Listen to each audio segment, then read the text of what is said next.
Welcome to the Bentonville Film Festival. Thanks for having me. I was in the screening. I was lucky enough to be in the screening last night. Your film was very well received. Yeah, it's been a beautiful run. Can you let the audience know a little bit about it? Just a quick overview of what the film's about.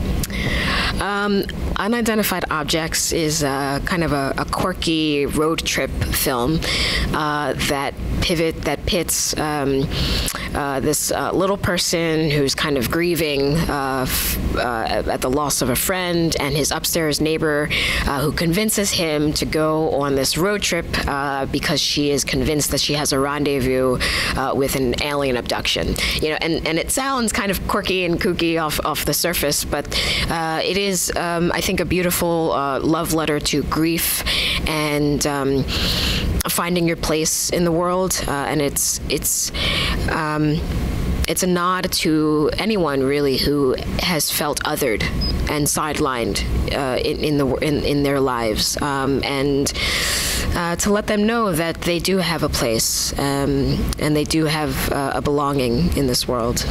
Yeah. Now, is this your feature lead in a film? This is my first feature. This is my first role in a feature film. This is the first film I've been a part of. I cut my teeth on the New York stage. I moved 10 years ago. Did a lot of theater off Broadway, and kind of built my way up and transitioned to TV. And then Unidentified Objects came along when I really least expected it. You know, in August of 2020, in the midst of the pandemic, when everything was shut down. So it really, truly, came out of left field, and I'm so grateful that I was able to be a part of it. It's just been a journey. Now, did the directors approach you? Yeah, the director, well, not me personally, the directors, in casting reached out to my agent, who kind of specializes in diversity, and they knew that that casting a little person in a leading role was going to be a challenge, and so they strategically went out and found the casting or the agents that kind of have this representation locked down. And so my agency, KMR, is one of those that kind of specialize in underrepresented groups, particularly disabled. And yeah, I got an email from my agent asking me to audition, and it took some time, took some coaxing from a few different people to get me to audition for various reasons, but I'm so glad I did. Now, how did you get pulled into producing too, then? So that's a great question. As we went along, it was really in post that I had developed a very, very close connection with Wan Fei, the director, and Leland, the writer. And it was really in post where Wan Fei came up and said, I really want to make you a producer on this because you are so centrally featured in this story. A historically underrepresented role. I want you to have kind of more of the reins in terms of where you'd like to steer this story out into the world, and I want you to be able to share your story and take kind of more of a license of where you want this story to go and how you want it to be received, and how I can kind of use this platform to invite more conversations on representation and inclusion, which are the buzzy words that you've heard in the past few years, but how do we actually do something about it? How do we kind of take the conception and build something concrete from it? Actually implement it instead of just talk about it. Actually implement it, right? I mean, panels are great. Panels and the big corporate people can have panels and discussions and foster great conversation, but that's one half of the two-part equation. The other half is actually, like you said, implementation and boots on the ground, and having it, seeing it on screen and in the casting office and on set, and that's a whole different ball game. And the needle is moving forward. I mean, you're seeing that with The Little Mermaid and all, there's so many films and TV shows that feature groups of people that, just 10 years ago wouldn't have got the opportunity. So what's so encouraging is that we are seeing this movement, but Hollywood moves really slowly. It's a snail's pace, and human beings are innately impatient, and so those are at odds. And so you have these kind of warring of time frames and timelines that people are struggling with, and I hope to continue to move that needle forward in any way that I can. Now, how long did you guys shoot? We shot 17 days in Maine. Ooh, that's a short time. So, yeah, very short. We shot 17 days in Maine, 2 days in Brooklyn, 1 day in Hackensack, New Jersey, just because, and a couple of weekend days while we were in Maine. They had a designated drone operator because as you saw, there are a couple of beautiful aerial shots that we had while we all were resting and recovering. They were out there taking some beautiful aerial footage of the landscape. Speaking of footage, who is your cinematographer? Because it's very beautifully shot. Yeah, I can't speak highly enough of, I can't speak highly enough of the core team, but Camo Monsalve, he's a Colombian, as is Juanfe and the first AD. Most of the crew is Colombian on this production, which is fantastic. Wildly talented artists. And Camo is just an incredible human being and an incredible artist. I don't know if I should say this, but he passed up a Selena Gomez music video to shoot this feature for no money, right? Because I think for Camo, most importantly, it's what story are you telling? And this was, I think he read the script with Juanfe, and he saw what an opportunity this was to tell a unique story, a story from a different lens. And it was just incredible getting to work with him, and he does a lot of work in the music video world, and you can kind of see that framing in Unidentified Objects with the silhouettes and the sunlight, the texture, and all of it, the moodiness, it's all there. Juanfe would just tell him a vision, and he would just go and start painting on his iPad, and it was just like a freaking work of art, just coming to life before my eyes. Was it a multi-camera shoot or a single camera shoot?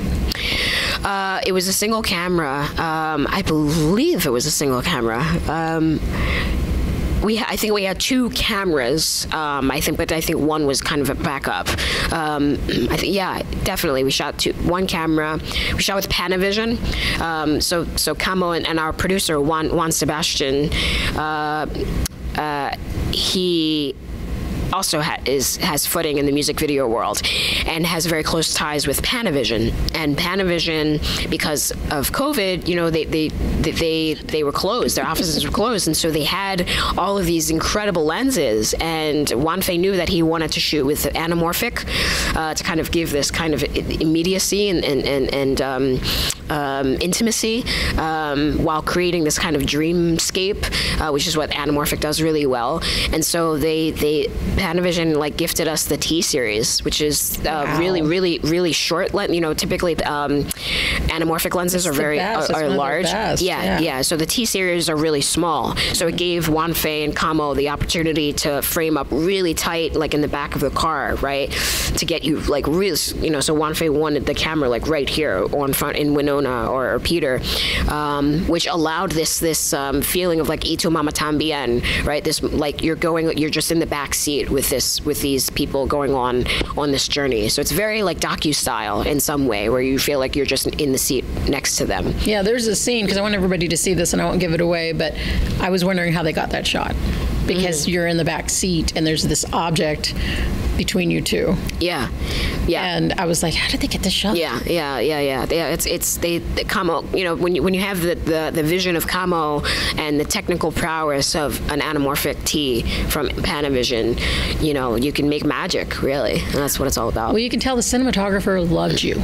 Yeah, because the way he shot you was so loving, and there were moments when he's zeroing in on you, and you're like, damn.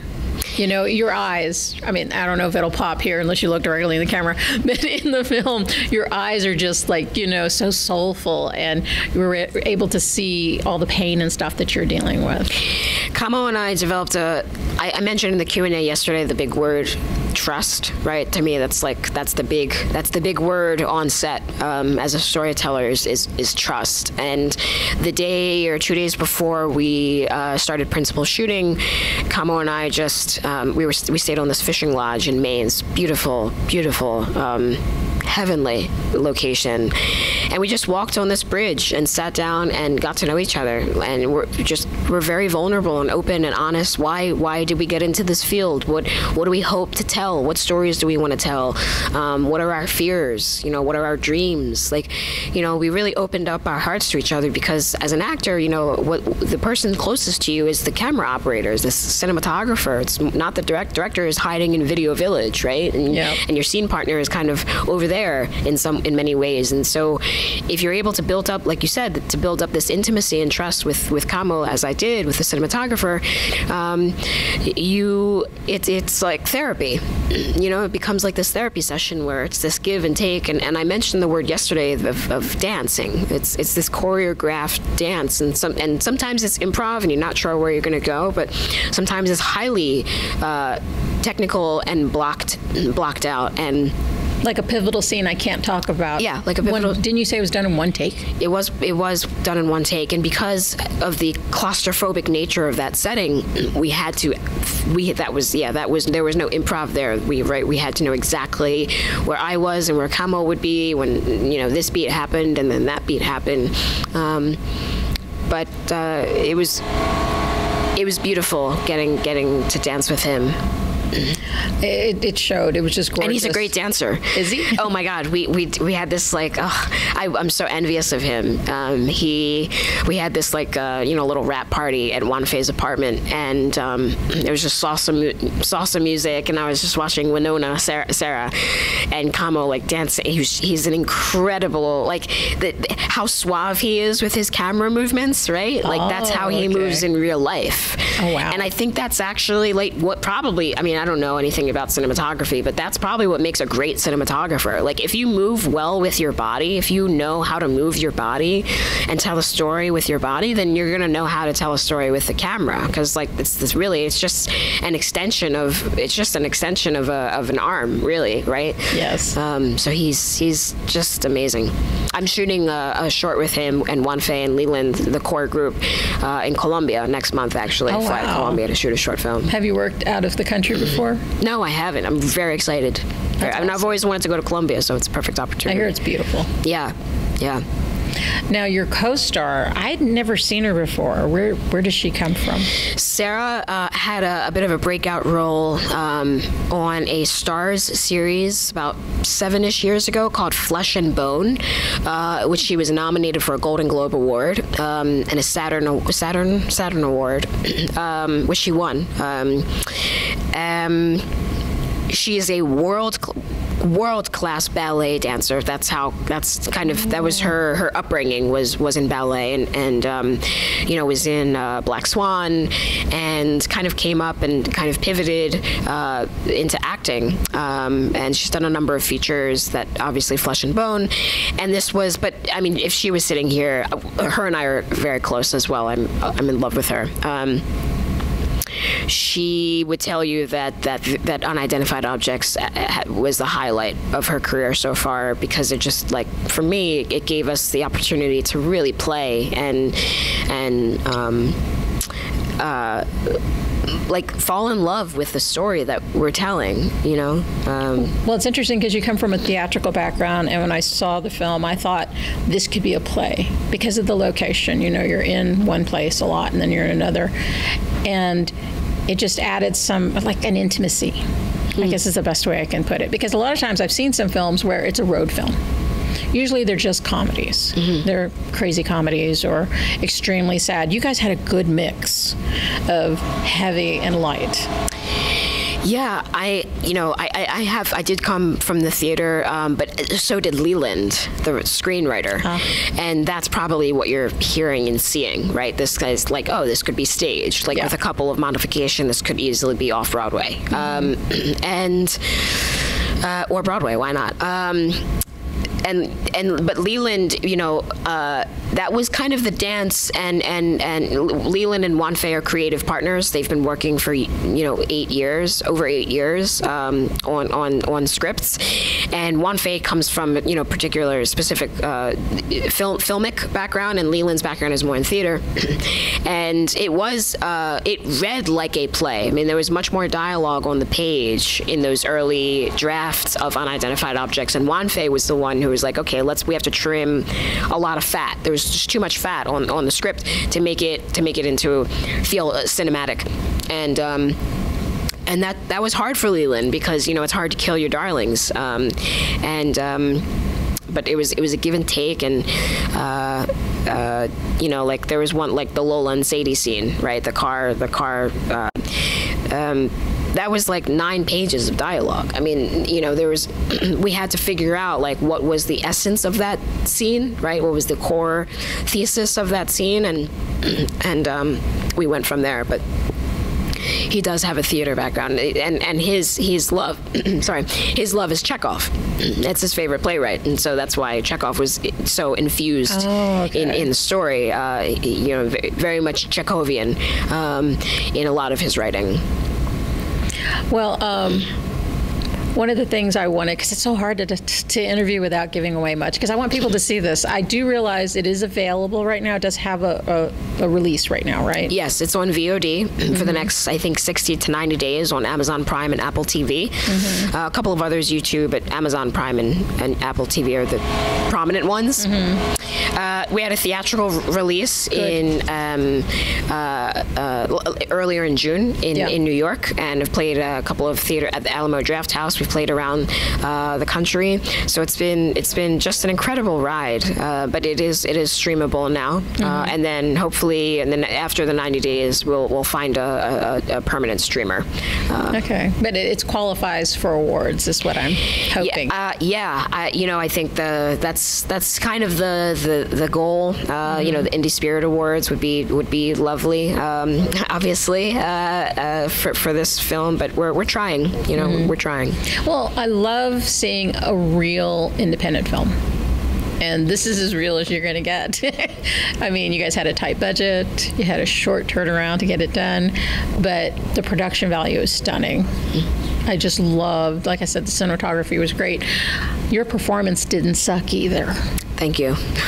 I mean, I wanted to ask, are you a rat bastard in real life? Because you did it so well in the film.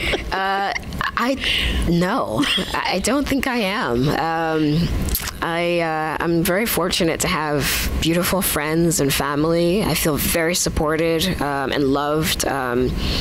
Very antithetical to so much of what Peter is and feels, and so that was the bridge that I had to build in order to access and build empathy for a character who, like you said, is very prickly, is very he's the kind of character where if you were hanging out with him for 10 minutes and you left, and in the car you were like, man, that guy kind of sucks, right? That's kind of Peter.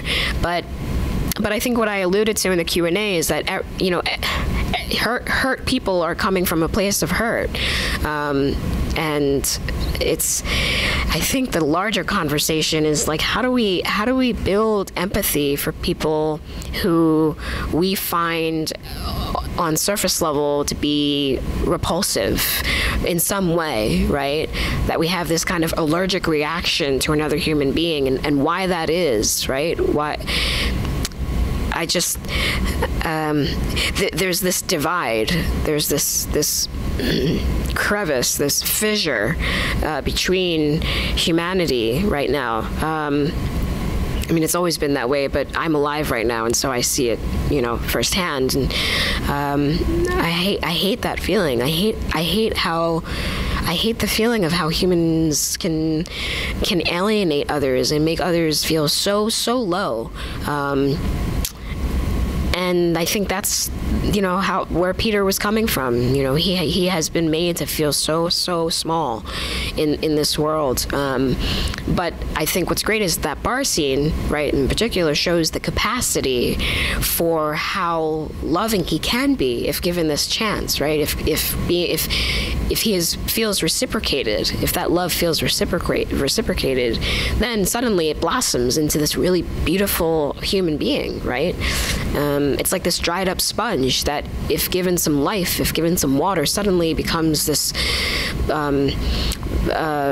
beautiful, lively, full human being. Well, you did a fabulous job portraying that, because we do get to see him go from just a miserable son of a bitch to actually human. Yeah. And great in the writing, but you brought it out, because that ultimately is your part of the artistry. Yes. So, yeah. I thoroughly enjoyed watching your film, and thank you for talking to us today. Thank you. Thanks so much for having me. It's been a pleasure.